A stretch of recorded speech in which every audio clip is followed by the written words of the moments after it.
You're listening to Trek FM.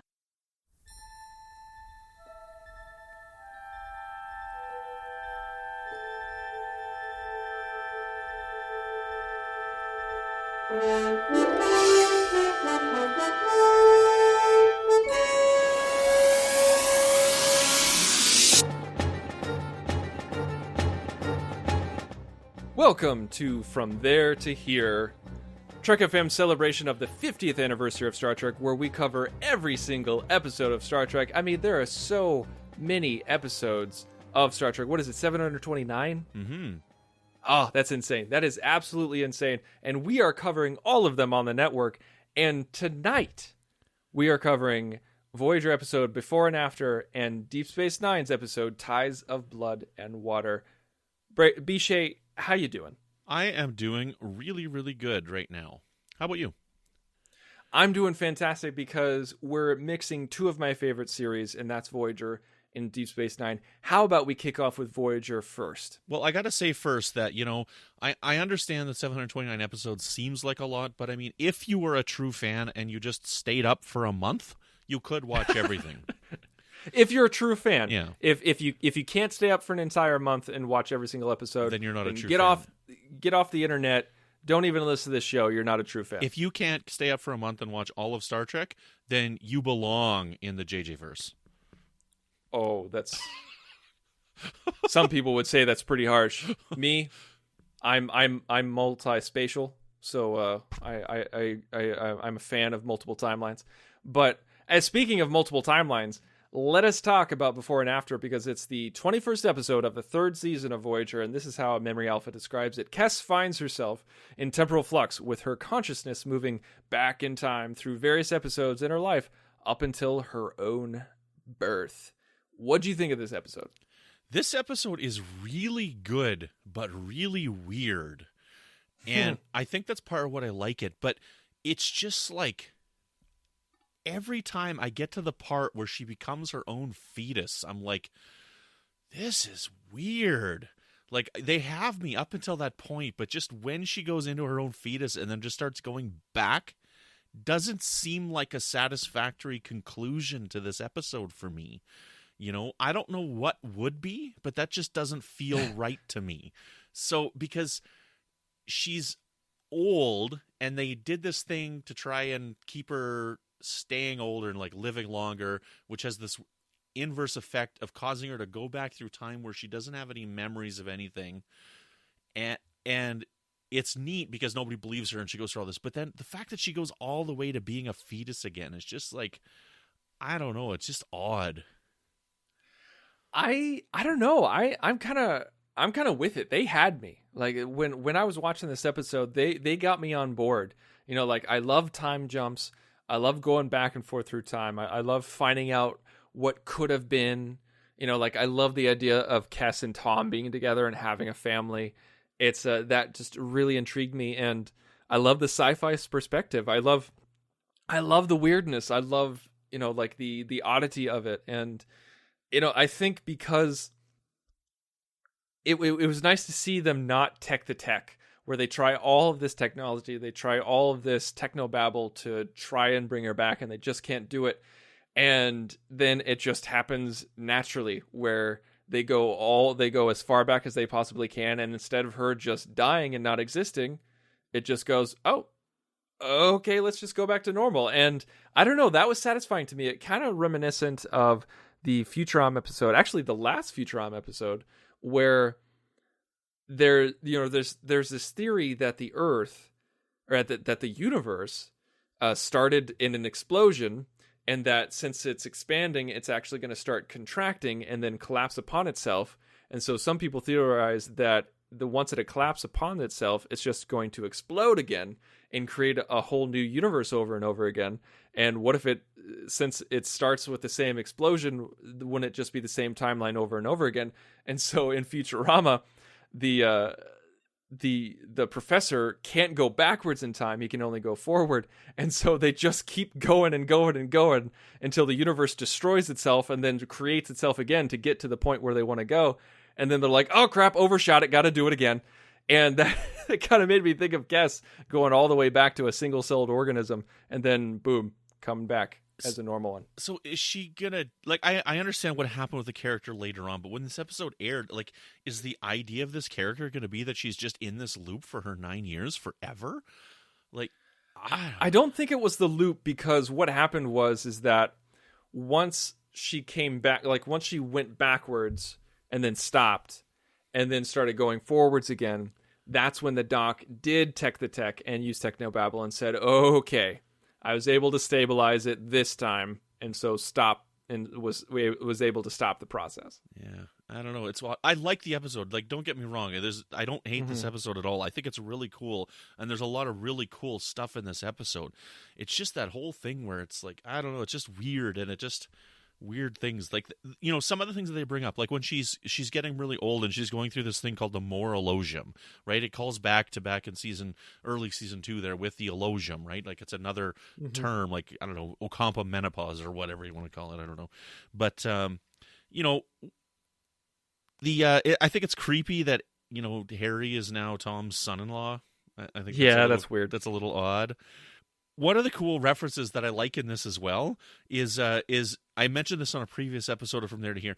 Neelix refers to Kes only having one lung when she blows out that candle. Yes. I think that's awesome. I love it. That's the second time they've made a callback to the fact that Neelix has one lung and so does Kes. So I think that's really cool. But of course, the coolest thing about this is the Krenim. I was going to say, I was hoping you would mention that, because this is technically the beginning of the Krenim trilogy, as it were.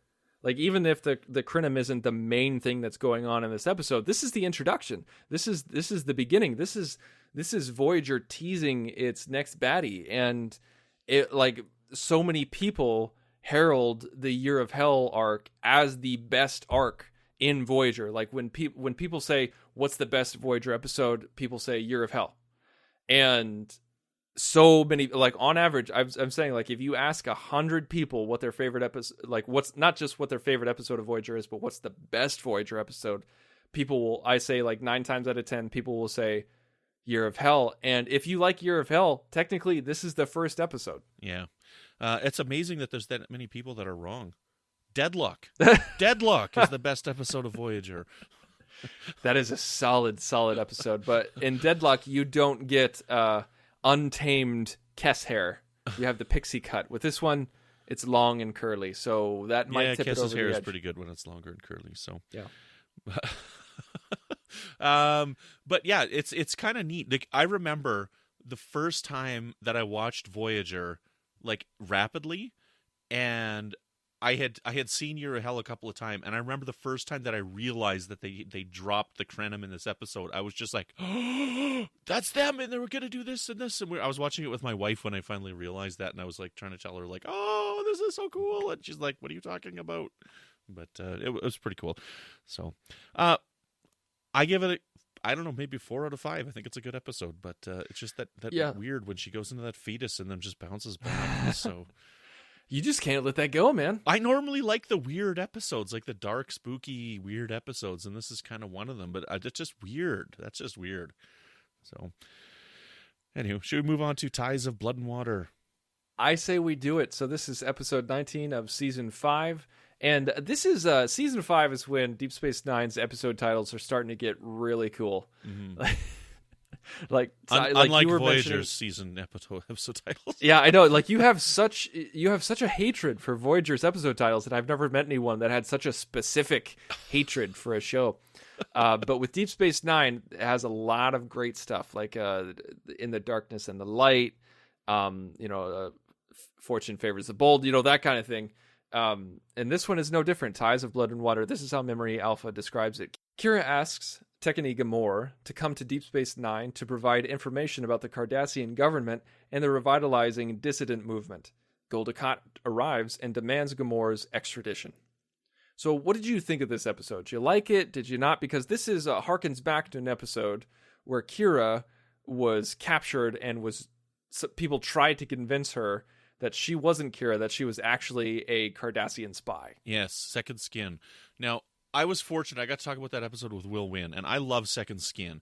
And I said in that episode, like that is one of those episodes that when you read the synopsis of that episode, you're like, this sounds so dumb. Somebody's trying to convince Kira she's a Cardassian. This is just dumb. But the episode is so fantastic and so well done that it's just outstanding. So it's nice to get that callback with this character of Kenny Gamore, who's this charming, lovable Cardassian who loves his daughter more than anything. And to have him come to the station and he's dying and puts Kira in this situation where he's like, look, I want to tell you this Shrital ritual that I have, where I'm telling you, I just love the way they word it. The dying give their secrets to their families to use against their enemies. That is so Cardassian, and I love it. So Cardassian. I love it so much. It's perfect. I love the Cardassians. They're such a rich culture, so any chance we get to learn a little bit more about them is a huge, huge, huge welcome for me. But one of the coolest things that I think that's in here is we get William number 5. So we find out that the previous one that died was number 4, and this is number 5, and he's a clone, and they have that justification for bringing back Jeffrey Combs. Yeah, there was this moment when Sisko finds out that Gul Dukat is trying to poison Gamore with some Kanar, and then he places it out on the table, and he establishes that it's poisoned, and then Weyoun just slugs it. Just the entire thing. And that is quite toxic. And Gul Dukat looks at him like he's a crazy person.